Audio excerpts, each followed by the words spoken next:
India हमारे हाथ में 3 पुस्तक हैं और मैं मौजूद हूँ कबीरदास के झारखंड के पुस्तकालय समूह में। यहाँ पे बहुत सारी पुस्तकें लगी हैं, बहुत सारे चीज़ों देखने को मिलेगी, लेकिन मेरे को 3 ही बुक अभी बहुत अच्छी लगी।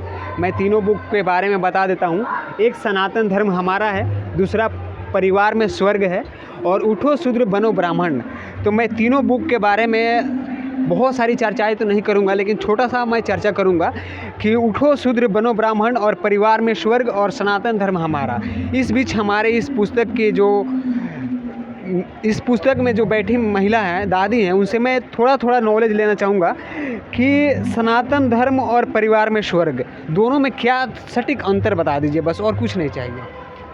पहला सनातन धर्म ये कोई पंथ नहीं है। सनातन धर्म अनादि है और सनातन का अर्थ ही पुराना होता है। सनातन धर्म में आज हम लोग सोचते हैं कि केवल हिंदू लोग ही हैं, पर ऐसा नहीं।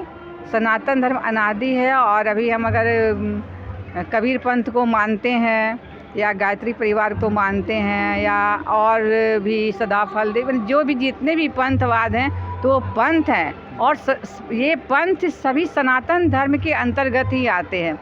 गुरु माँ का कहना है कि हमारा सनातन धर्म जब मजबूत रहेगा तभी हमारा पंथ। अभी आज हम लोग पंथ में बढ़ते जाते हैं, हम कहते हैं हम गायत्री परिवार के हैं तो हम कबीर पंथ को मानने वाले हैं। हाँ, मतलब बढ़ चुके हैं। हाँ, पर ये कहना है कि जब हमारा सनातन धर्म मजबूत रहेगा तभी हमारा पंथ भी मजबूत रहेगा।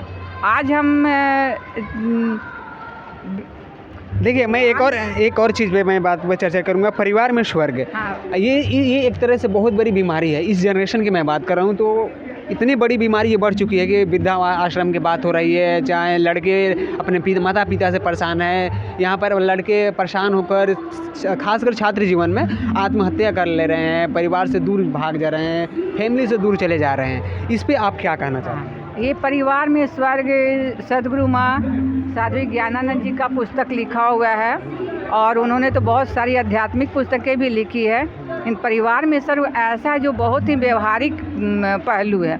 आज हमारा परिवार टूटता जा रहा है। पहले संयुक्त परिवार रहता था तो उसमें इतने सारे लोग होते थे, दादा दादी, चाचा चाची, माँ पिताजी, बहुत सारे बच्चे, अपने भी भाई बहन, चचेरे भाई बहन भी, लेकिन सबों में प्रेम होता था। पर आज हम लोगों का मेंटलिटी इतना सिकुड़ता जा रहा है कि हम लोगों का संयुक्त परिवार तो टूट ही गया है।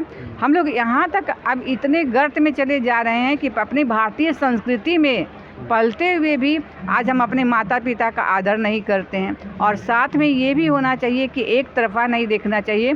माता पिता भी बच्चों के मनोभावों को समझे, दोनों तरफ से प्रेम हो, तो फिर हमारा जो यह परिवार टूटता जा रहा है। आज तो ये है कि हम अपना परिवार किसको मानते हैं?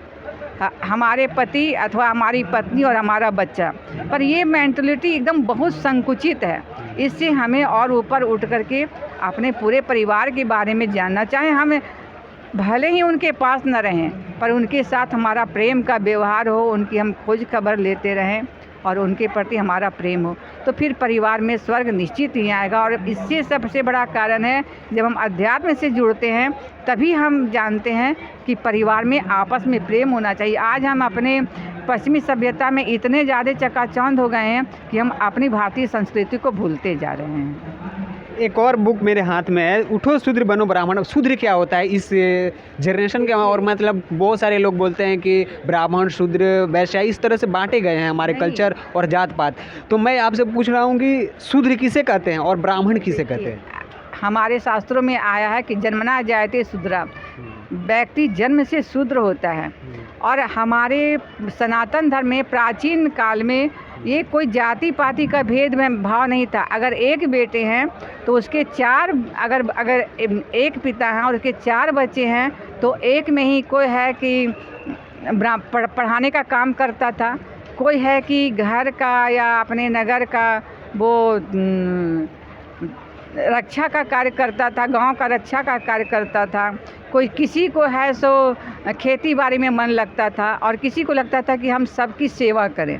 तो इस तरह की पहले किस तरह के लोगों की भावना थी, पर कोई में भेदभाव नहीं था। पर आज है कि इस तरह से बढ़ते बढ़ते इस तरह हो गया कि हम लोग जो ब्राह्मण में है तो हम लोग उसको जो ब्राह्मण ही समझने लगे हैं, कोई शूद्र अपने आप को समझने लगा, और कोई है सो वैश्य समझने लगा, कोई क्षत्रिय समझने लगा, और सबको अपने अपने जाति में कोई अकड़ गए और कोई हीन भावना से ग्रसित हो गए। कोई धर्म नहीं पढ़ रहा है। नहीं, कोई जाति का नहीं था, पहले में नहीं था। और अब जाति पाति के भेदभाव में बंटने से हमारा देश भी कमज़ोर होता है, हमारी संस्कृति भी कमज़ोर होती है। जब हम एकजुट होते हैं तो हमारा देश और मजबूत होगा। और अगर कोई ब्राह्मण है और उसका अगर नीच कर्म है तो वो शूद्र कहलाने का अधिकारी है, और अगर कोई शूद्र है और वो संस्कारी है, वो उसका संस्कार अच्छा, उसमें दया, क्षमा, अहिंसा की भावना है, तो वो ब्राह्मण कहलाने का। एक एग्जाम्पल आप जो रविदास वाला है उसको दोहरा सकते हैं आप? हाँ, रविदास जी वो चर्मकार थे, पर वो अपने कर्म के कारण वो ब्राह्मण के अधिकारी थे। वो मीराबाई उनके शिष्यत्व को स्वीकार की, उनमें कुछ था। कबीर जी वो निम्न जाति के थे, पर उन्होंने अपने ज्ञान के द्वारा, अपनी साधना के द्वारा उन्होंने ब्राह्मणत्व को प्राप्त किया। इस तरह से वाल्मीकि जी हमारे शास्त्रों में अनेक ऐसे उदाहरण भरे पड़े हुए हैं जो कि निम्न कुल में थे, पर अपने कर्म के द्वारा, अपनी साधना के द्वारा, अपने तप के बदौलत उन्होंने ब्राह्मणत्व को प्राप्त किया।